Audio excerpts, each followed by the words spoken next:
Hola, yo soy Majo Yo soy Leslie y esto es Sin Ruido Mental. ¡Woo!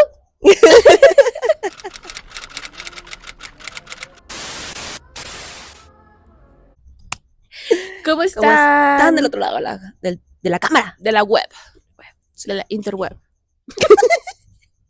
Oye, pues ¿cómo están? Bienvenidos, bienvenidas a un nuevo episodio de Sin Ruido Mental, donde sus psicólogas de confianza hablan de distintos De distintos temas temas. desde la perspectiva de psicología, pero yendo un poco más allá, Así diría yo. es. ¿Tú cómo estás, Les, el día de hoy? Bien, ya no hace tanto calor, lo cual está muy a gusto. Ya nos Ya echamos un sé. cafecito y le vamos a dar al tema del día de hoy, que ¿Cuál es? es un tema muy, pues bastante sonado también un poco, tal vez no tanto en redes sociales o desde un punto muy distinto en redes sociales, Ujú, pero muy interesante y muy importante desde la psicología en general, ¿no? claro. Que son los TCAs. Deseas. No vamos a aplaudir porque es un tema denso. No vamos a. Hoy no, Hoy no.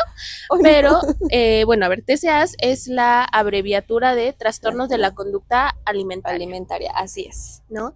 Que incluyen Un montón. un montón, ¿no? Un montón. Pero ahora sí que como la vez pasada vamos a empezar por el inicio Ujú, y es, ¿qué son? ¿Qué son? claro. ¿Qué son? Pues son enfermedades mentales que tienen que ver, pues, o que tienen más bien relación con la comida o con cómo te percibes a ti misma, ¿no? Ujú. Sí, como que al final son distintas distorsiones Claro, o más bien alteraciones de la imagen corporal. y de, sí, pero también de la manera en la que una persona se relaciona e interactúa con la comida, Claro, sí, ¿no? totalmente. Hay 6 tipos distintos según el DSM-5, pero nos vamos a enfocar en 4 de ellos, que son, Son la bulimia, la anorexia, el trastorno por atracones y el trastorno de restrictivo. ujú, justamente decidimos enfocarnos específicamente en esos 4 por Ujú, distintas perspectivas y la línea que queremos conversar, sobre la cual queremos llevar el capítulo del día de hoy, ¿no? claro. Em, bueno, también para un poquito más de contexto, ¿no? La anorexia se caracteriza por, ahora sí que una conducta evitativa del consumo o la ingesta de alimentos y por el otro lado, la bulimia se caracteriza por dos aspectos importantes, ¿no? Usualmente están estos periodos de atracones, pero también está la purga, que puede ser vómito, tomar laxantes, etcétera. Este ciclo en donde suele haber como una abstinencia de no quiero comer, no voy a comer, no voy a comer, o sea, como que tiene estas características un poco de la anorexia, luego Ujú, entra la parte de, no manches, si tengo mucha hambre porque llevo restringiéndome todo este rato, entonces tengo un atracón, que es una sobreingesta de de alimentos en un alimentos. periodo de tiempo muy corto, y luego entra mucha culpa por eso y entonces me Se purgo, produce, ajá, ¿no? justo, sí. Y por el otro lado, el trastorno por atracones tiene esta característica de la bulimia, que son los atracones, pero no hay ninguna purga, ni ningún acto compensatorio, solamente es este periodo de ingerir muchísima, muchísima comida en un periodo muy, muy corto de tiempo, ¿no? Y por periodo corto de tiempo me refiero a 30 minutos, 20, una hora, etcétera, ¿no? Y por el otro lado, el trastorno restrictivo sí se parece a la anorexia en esta la evitación por consumir alimentos, pero se diferencia justamente por las distorsiones corporales que hay, por el índice de masa corporal, etcétera, ¿no? Y porque no llega a un nivel de disfuncionalidad igual que la anorexia, ¿no? En la anorexia es como evito absolutamente todo, no quiero comer, no quiero, no quiero, no quiero. Y en el restrictivo es más como sí como, pero muy poquito, pero nada más estas cositas y así, ¿no? Entonces, hay como cosas similares entre ellos, ¿no? Pero es importante como hacer estas diferencias. Ok, grandes diferencias, Les. Me encanta porque creo que lo dijiste concreto y súper específico. Y bueno, Majo, ahora sí que por el otro lado, me gustaría como preguntarte, un poco que nos encanta ir mucho al origen aquí, pues, ¿en qué momento más allá de en qué momento empieza un trastorno, ¿no? Porque Ujú. para cada persona es distinto, Claro. creo que el factor de la relación con la comida es muy importante, ¿no? Entonces, yo te quiero preguntar, ¿en qué momento crees que empezamos a formar y a crear esta relación de nosotros con la comida? Creo que viene mucho desde la parte de la mamá, desde que Mm, estamos pues en el vientre, sí. ¿no? Que comemos por el cordón umbilical y a la hora de nacer, bueno, nos alimentamos por el pecho de la madre, ¿no? Es muy importante también mencionar que esta idea viene un poco del Sí. psicoanálisis, ¿no? Que Ujú. justo es de ahí donde nos los enseñan. Entonces, sí, desde ahí yo considero que empieza como el vínculo con la comida. Ujú. Sí, claro, al final cuando somos pequeños, pues nacemos y queremos comer y hacer del baño, ¿no? Muy, muy resumido. Entonces, qué fuerte que se empiece a formar desde este momento, ¿no? Desde un momento donde pues no somos muy conscientes, que Claro, digamos, pero que al ser pequeños, pues naturalmente nos da esta hambre, no lo sabemos expresar, pero bueno, lloramos, ¿no? A través de ese llanto, la mamá dice, ay, algo está pasando, ¿no? Entonces, le doy de comer a través de mi pecho y ya te calmas, ¿no? Entonces empieza a ser de alguna manera un modo de comunicarnos y de vincularnos, ¿no? O sea, claro, porque es como, ok, ella es quien me está satisfaciendo esta hambre que estoy teniendo, que es un hambre terrible y horrible, ¿no? Entonces es como satisface algo que estamos necesitando de manera biológica, pero también afectiva, ¿no? Porque el llorar y es como, bueno, da pecho, pero es como ya, cálmate, etcétera, claro, ¿no? sí. Y empezamos a entender que no solamente que esa hambre se calma cuando nos dan algo de comer, sino también que esa angustia se calma cuando mamá llega y nos da este alimento, ¿no? Que no hay nadie más que nos lo pueda dar. Bueno, ahorita ya hay muchas maneras y Maneras. mamilas y así, pero pues en general es como con el pecho de la madre, ¿no? Y entendemos conforme vamos creciendo que quien nos da ese alimento solo es mamá, solo es esta Claro, figura, sí. Al final ¿no? de cuentas, pues la mamá es nuestro cuidador primario, Ujú. ¿no? Y la que nos satisface todas nuestras necesidades básicas, ¿no? Y a producción. Claro, entonces la madre empieza a ser esta manera de, o sea, empieza a ser una manera en la que nos cuida, en la que satisface esto que necesitamos y se empieza a formar un poquito también la idea del amor, ¿no? De, ok, Sí, es esto muy es importante. cuidado, esto es amor, la comida es amor, porque me la está dando mi mamá, que también es amor. Entonces empiezan a conceptualizar cosas muy importantes, ¿no? Sí, es muy importante. Y creo que ahorita se me vino una pregunta a la cabeza. ¿Qué pasa cuando no existe ese vínculo, ¿no? Cuando no se forma estas necesidades, ¿no? Cuando la mamá no me lo está dando. No sé, Majo. No, creo que lo que acabas de decirles es muy importante y Mm. justo se me vino a la mente una pregunta. ¿Qué pasa cuando estos vínculos o estas necesidades no son satisfechas y no hay un vínculo con la madre? Mira, qué pregunta tan interesante, Majo, la verdad. Y me quiero remontar como otra vez al psicoanálisis, que creo que nos puede dar una perspectiva muy importante desde este punto en específico que mencionas. Y es que al final, si el bebé conceptualiza la comida como amor, Ujú. y si la manera en la que se está dando este amor es un poco violenta o es ambivalente, etcétera, pues la manera en la que también el bebé puede reaccionar, pues es rechazando eso, rechazando la comida, ¿no? Cuando luego les acercan el pecho al bebé y es de que se voltean o así, Sí, sí.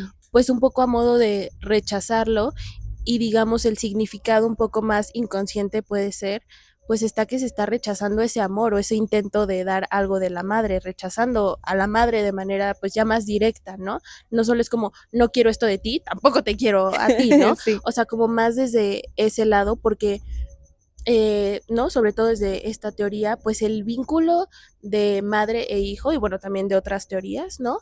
Es muy importante. O sea, esa diada es primordial para el desarrollo del bebé y su futura incorporación y relación con otras personas, ¿no? claro, Porque sí. justamente es el primer vínculo que empezamos a formar, el vínculo donde aprendemos todo esto y donde también aprendemos que lo podemos rechazar. Claro. Y que podemos decir que no, y me volteo y hazle como quieras, porque no, entonces justo si no pasa esto, me queda mucho esta parte del rechazo que puede empezar a hacer hacia la comida el bebé. Claro. Y si la comida significa amor, vínculo, es una manera de rechazar ese amor y de rechazar ese vínculo, ¿no? No sí, sé, ¿tú qué, totalmente, ¿tú qué opinas? creo que sí, también opino lo mismo, que pues sí, es muy importante, y no nada más el vínculo se forma ya una vez nacido el bebé, creo que también lo considero importante cuando está dentro de la panza, creo que desde ahí empieza el vínculo, ¿no? La aceptación, sobre todo para el bebé, para que el día de mañana que nazca, justo exista como, no exista este rechazo que mencionas ante, pues sí, ante el bebé, y que el bebé no forme como este rechazo hacia la comida. Claro, y al final al estar dentro de la madre, el niño se nutre de lo que la mamá se nutra. Claro, ¿no? sí. O sea, digo, se puede echar chicharrones y así, ¿no? Pero como que, pues es importante esta parte, ¿no? Como el niño va a absorber lo que la mamá le dé, claro. no tiene otra fuente, otro sí, camino, otro método ¿no? para alimentarse, ¿sabes? Claro, y o sea, ahorita que lo pienso, ni siquiera lo puede rechazar porque es a través del cordón umbilical. Entonces, en el momento en el que somos bebés, no estando en la panza de nuestra mamá, pues no podemos rechazar esta vía directa de alimento, pero al nacer ya cambia la cosa y entonces ya vemos que podemos rechazar la comida a modo, incluso puede ser un poco de un castigo hacia la madre, pero entonces volvemos a crecer, a avanzar, ya no solamente nos alimentamos directamente de la mamá, sino también de otros alimentos que ella nos provee, o nuestros padres en general, y eso no significa que este significado de la comida cambie como un significado de vínculo, de amor, etcétera, aunque nosotros sigamos creciendo, pero creo que es importante, Majo, resaltar que el rechazo de la comida, al final, esta acción, esta conducta es motivada por algo que pensamos, claro, consciente o inconscientemente, o ambas, ¿no? Claro. Más bien consciente e inconscientemente. Sí. Entonces, porque al final yo pienso, no sé tú cómo lo ves, Majo, que lo que uno piensa lo expresa y lo termina actuando. Claro, sí, totalmente, y creo que ahorita se me vino a la mente con todo lo que acabas de decir. Un ejemplo súper rapidísimo, que cuando yo me enojaba con mi mamá, yo le decía, o me llegaba y me decía de que, Majo, vamos a comer. Y yo le decía, no tengo hambre. Aunque neta las tripas me estaba muriendo. Y yo, sí, mamá, ¿qué onda? Ruégame tantito. Sí, como, oye, pues, sí, o dime que me quieres llevar mi plato a mi cuarto o algo, ¿no? Sí, porque a mí también me llegó a pasar, como decir, no quiero. O, ay, mira, hice también, o sea, como por el otro lado de que, o sea, a mí me pasaba, ¿no? Si mi mamá me veía un poco triste o así, el decir, mira, te hice tu comida favorita, y yo, sí, ay, no, sí, qué rico, qué padre, que hasta uno dice, ay, me consintió con esta comida, ¿no? Justo. Pero también cuando era el otro lado de decir, no quiero, no, yo nada más poquito, como para que, pues sí, un poco desde el, ¿no? Voy a rechazar esto que tú me estás dando. Justo, un poco como un castigo, ¿no? Ajá. Pongámoslo así, y en realidad no es castigándome a mí, es castigando como a la idea de mi mamá que Ajá. me está o me quiere alimentar. Ajá. ¿no? Pero al final de cuentas, pues no, siento que es un poco inconsciente, no lo vemos tanto desde ese punto de vista, más bien es de, a veces cuando pasa, siento que lo vemos como de, ok, sí, mi mamá hasta va a pensar que sí necesito comer y me va a consentir y va a decir, no, pobre de mi hijo. Pero al final de cuentas, no, al final de cuentas solamente estamos rechazando pues lo que ella nos está dando. Claro, y al final también es el rechazo de un espacio y un tiempo de vinculación, de convivencia, claro, muy de importante. Vulnerabilidad también, ¿no? Entonces también entra el rechazo de ese espacio y de lo que se puede formar ahí, y eso está cañón, sí, ¿no? Porque entonces, pues, ¿qué termina siendo la comida, no? Sí. O sea, la comida termina siendo la puntita de un iceberg y de algo muchísimo más profundo que no queremos, que estamos rechazando. Claro, y al final estas acciones que estábamos teniendo, ¿no? Como con nuestras mamás, estaban reflejando justamente algo que estábamos pensando de Claro. manera consciente y también una motivación inconsciente, ¿no? Entonces, estas acciones también al final, digo, si no decía, no quiero comer, pues al final, no sé, ya más para la tarde, noche, pues obviamente, no sé tú, yo me sentía ya me veía más ojerosa, ya me veía cansada, ya más Con la presión desanimada, hasta ¿no? abajo. Ajá, o sea, ya mal. Y entonces, ¿qué es lo que queríamos decir con esta expresión física, ¿no? O sea, llevarnos como a ese lado de, híjole, pues ya me veo, cansada, débil físicamente, que espero, o sea, no sé tú, yo esperaba que entonces ya mi mamá me dijera, ya ten, Claro, aquí está vamos tu a plato comer, ven. calientito, Sí, ya sí. tranquila, ¿no? O sea, como esperaba que regresara ese cuidado, esa atención, ese lado, ¿no? Y claro, no lo decía yo, no lo hablábamos, no de que, oye mamá, cuídame más, ¿no? O algo así, Sí. sino que esperábamos que todo eso ella lo entendiera a través del estado físico al que nos llevábamos al rechazar esa comida y ese momento, ¿no? Y creo que es algo muy importante en los trastornos de la conducta alimentaria, ¿no? De manera inconsciente y desde esta corriente, ¿no? ¿Qué es lo que entonces está expresando nuestro cuerpo? ¿Qué es lo que le queremos comunicar a los otros que no lo estamos haciendo de manera verbal y que Ujú. lo pretendemos hacer de una manera corporal y que entonces ya se satisfagan como estas cosas que queremos, pero la responsabilidad de nosotros también entra en empezar a verbalizarlo, empezar a decirlo y no esperar que todo sea como un, bueno, ya ahora sí que adivina, ¿no? Como dicen, no todos Sí, son sí. adivinas, ¿no? Como este lado, no sé tú qué pienses, Majo. Wow, sí, creo que no lo había pensado de esa forma. Creo que es muy importante lo que mencionas de esta parte inconsciente, de cómo nosotros expresamos estas ideas que a veces tenemos y a lo mejor y no sabemos cómo verbalizarlo, y es ahí cuando nuestro cuerpo está hablando por nosotros. Claro, y al final pienso que el entenderlo, o sea, el decir, híjole, es que yo le decía, no, a mi mamá ya no quiero comer aunque estuviera muerta de hambre, y después esperar que ella me rogara un poco al verme ya bien desganada a las 10 de la noche sin haber desayunado a las 7 de la mañana, pues el hacer consciente esta parte y entonces decir, ok, lo tengo que decir, me toca expresarlo, me toca entrarle a ese lado de decir, oye, ponme atención, o lo que yo necesitaba en ese momento, ¿no? Necesitáramos, porque al final de alguna manera sí estaba, yo siento, ¿no? Como en este ejemplo, pues sí estaba como queriendo ganar algo al perder otra cosa, ¿no? O sea, Claro. perdía energía, perdía incluso la capacidad de hacer mi tarea, pues como bien concentrada, etcétera. Perdía todo eso, pero sentía que ganaba un poco esta atención. Y creo que eso es algo que se ve de manera inconsciente y si lo analizamos desde este lado, en estos trastornos, ¿no? La manera en la que se espera que este cuerpo hable, pero al final es un cuerpo que se llevó a ese estado por distintas elecciones de la persona, ¿no? Que se ven influenciadas por mil factores, ¿no? O sea, no Claro. solamente esto, sino desde mi punto de vista también factores psicosociales, Ujú, ¿no? ujú. Eh, pero que al final llevan a la persona a estas conductas con estas consecuencias, ¿no?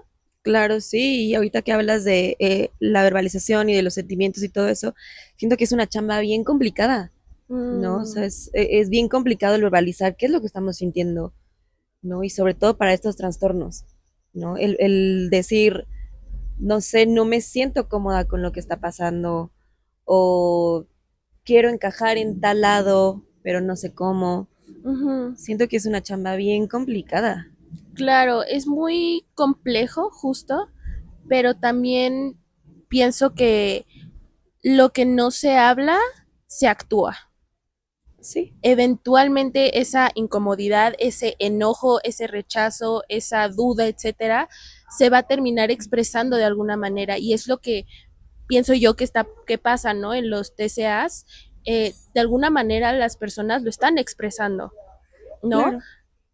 Pero justo no de manera verbal, pero al final creo que es importante resaltar que eso de alguna manera lo vamos a terminar expresando y queriendo comunicar a los otros. Y que cuando identificamos eso nos lleva a poder actuar, a poder, fuera como de ellos no opinan lo mismo. ¿Qué creen ustedes que estén opinando esta gente de afuera que toca mucho su claxon? Cuando identificamos eso de poder actuar distinto para llevarnos a lugares diferentes, que es un poco lo que habíamos hablado en el capítulo de migajear. Por esta línea también de lo que había mencionado de los factores psicosociales, para mí es importante también esta parte, ¿no? Desde el humanismo, cómo se puede ver también estas otras otra visión, vaya, otra perspectiva, ¿no? En la parte donde al final del día vemos que en la pirámide de Maslow la comida está hasta abajo, sí. O sea, es una de las necesidades básicas, porque también es la manera en la que convivimos con otros, nos relacionamos, tenemos esos espacios también de, oye, pues te invito a una cita, vamos a comer algo, oye, es la comida familiar, etcétera, ¿no? Y nos da también nos ayuda a tener este sentido de pertenencia, ¿no? Este sentido de pertenencia como desde la dirección de, oye, pues yo quiero mi comunidad, quiero sentirme parte de un grupo, etcétera. Pero ¿qué pasa cuando eso se ve influenciado por muchos otros factores, ¿no? O sea, de cómo tiene que ser nuestro cuerpo, para cualquier lado, ¿no? De cómo debería ser, cómo me debo sentir con ese cuerpo, etcétera. Y entonces se empieza ya a dividir tanto que mi sentido de pertenencia es, pues no manches, tengo que estar en alguno, ayuda. Sí. Pero ¿qué pasa cuando queremos entrar en esos lugares donde nada más no son los nuestros, ¿no? Y entonces empieza a haber mucho este conflicto de incongruencia de decir cómo soy yo y cómo quiero ser, pero entonces el decir, híjole, yo estoy siendo de X o Y manera y quiero pertenecer a ese grupito, y la incongruencia entra en ese momento de, yo no hay manera que llegue a entrar en ese grupito, en ese prototipo, por así decirlo, ¿no? Pero sí. Me esfuerzo y me llevo a hacer conductas para sí entrar dentro de ahí, pero entonces empieza a ser complicado porque tu vida y quien tú eres no encaja y no es congruente con eso, y entonces cuando empieza a haber este choque empieza a haber mucho malestar, y el malestar va a ser aún mayor cuando se trata de un falso control de algo tan nato y tan necesario y biológico como la comida, ¿no? Entonces me parece un factor muy importante, sí, en esta parte de ser capaces también de vernos, saber cómo somos, entender al lugar, ¿no? En cuanto al aspecto físico al que queremos llegar, sin rechazar tanto, claro, ¿no? Sí, y sí, decir, ok, yo quiero X o Y cuerpo, ¿cómo puedo llegar a él? ¿De qué manera? Pues ahora sí que de una forma más sana, más congruente, más tranquila, poder llegar a eso y poder trabajar por eso sin recurrir a todas estas cosas que también expresan muchos otros aspectos de nuestra vida, como lo hemos venido platicando, sí, claro, ¿no? ¿Tú qué piensas, sí, sí, Majo? Sí, y creo que se puede observar mucho en la industria del modelaje, ¿no? O sea, por ejemplo, a mí me gustaba mucho ver a las modelos de Victoria's Secret y el cuerpo que tenían, ¿no? Y yo quería pertenecer a ese, sí, pues a ese grupo Claro. de personas, ¿no? Pero claro, o sea, viéndome, sí, soy una persona delgada, pero, o sea, no llego a esa delgadez, ¿sabes? Entonces, creo que sí lo podemos como observar mucho en esta industria, y a veces el querer, como dices, pertenecer y el que nos acepten no nos hace ver un poquito más allá, ¿no? Y también no nos hace el aceptarnos a nosotros mismos, el cómo nos vemos, el cómo somos, el que sí o sí tenemos que pertenecer a ese grupo, ¿no? Claro, y al final el no me acepto es un rechazo muy, pues no sé si intenso, pero es un rechazo al sí mismo, y la manera en la que nos nubla un poco la vista de ver quiénes somos, qué es lo que queremos, que sí podemos conseguir eso que queremos, ¿no? Pero desde qué lugar lo estoy haciendo. Claro, desde dónde, o sea, desde dónde y de cómo lo estoy haciendo. Claro, y la importancia de tomar responsabilidad por otras cosas que podamos estar sintiendo para justamente el si verbalizo, si expreso, si digo, oye, ¿sabes qué? Mamá, esto no me gustó, mamá, esto no me lateó, etcétera. Y, oye, ¿sabes qué? Si quiero tener tal cuerpo, ¿no? Puedo llegar a ese cuerpo, chido, sí, va, pero no voy a estar rechazando y rechazando y rechazando para que el Claro, rechazo me mueva. Puede ser que el decir, híjole, no me siento cómoda, sí sea un poco una motivación, ¿no? Para poder llegar a eso. Pero ya en el momento en el que entran estas conductas muy disfuncionales, ya empieza a ser algo más complejo y por lo tanto las intervenciones tienen que ser igual de, no de de complejas, complejas. pero sí completas. Así es, sí, creo que sí tienes mucha razón. Y bueno, a mí me gustaría que empecemos con algunas preguntitas para nuestro público querido. Sí, claro, esta mini sección para ya ir cerrando. Quiero escuchar las tuyas primero, Majo. Muy Cuéntame, bien. échamelas. No las responderé, pero ustedes sí en los comentarios, o al menos en su corazón y en su mente. Pues sí, mira, una de las preguntas es, ¿alguna vez has dejado de comer todo un día para compensar algo que comiste el día de ayer? Y mi segunda respuesta, escúchenla bien. Pregunta, ¿no? Perdóname. Mi segunda pregunta. Mi segunda pregunta es, cuando comes, ¿qué sientes más seguido? Tranquilidad, no sé, culpa, miedo. Y esta pregunta es muy importante porque nuestro estómago es como nuestro segundo cerebro, Mm, ¿no? Ahí sentimos, hay como 1 millón de neuronas, igual que en el cerebro, nacen ahí un montón de cosas. Entonces, pues sí, me gustaría saber qué sienten después de comer. claro, claro. Y a mí por el otro lado, me gustaría preguntarles, em, a través de la comida, ¿qué es lo que queremos rechazar? ¿Qué quieres rechazar? ¿Qué quieres castigar? ¿A quién? ¿Cómo? ¿Cuándo? ¿Por qué? ¿Desde cuándo? O sea, esta parte de sincerarnos con nosotros mismos y decir, ok, tal vez puede estar esta parte, ¿no? De rechazo, de castigo, etcétera, a otros, a mí, etcétera, ¿no? Segunda pregunta es, ¿qué es lo que gano con estas acciones hacia la comida que estoy teniendo, ¿no? Y si tú dices, no, no estoy ganando absolutamente nada, bueno, si es que percibes que estás perdiendo algo, ¿qué ganas con eso que pierdes? ¿Qué Claro, es lo que sí está ahí? ¿No? Entrarle a estas preguntas puede ser incómodo, complicado, pero es muy importante hacérnoslas para conocernos más, responsabilizarnos de los lugares desde donde estamos actuando, conocer desde qué lugares estamos actuando y no olviden que si se identificaron con algo de esto, si estas preguntas les hicieron ruido o las respuestas a estas preguntas, pueden agendar una cita aquí en en Centro Centro M PM con sus psicólogas favoritas. y aquí les vamos a dejar las redes sociales para que nos sigan. Comenten, por favor. O llamen al 911. O llámenle a profesionales. Este, y pues bueno, Majo, yo creo que eso sería Hasta todo. aquí, hasta aquí mi Llegamos. reporte, Joaquín. Entonces, chicos, pues Cambio cambio y y fuera. fuera.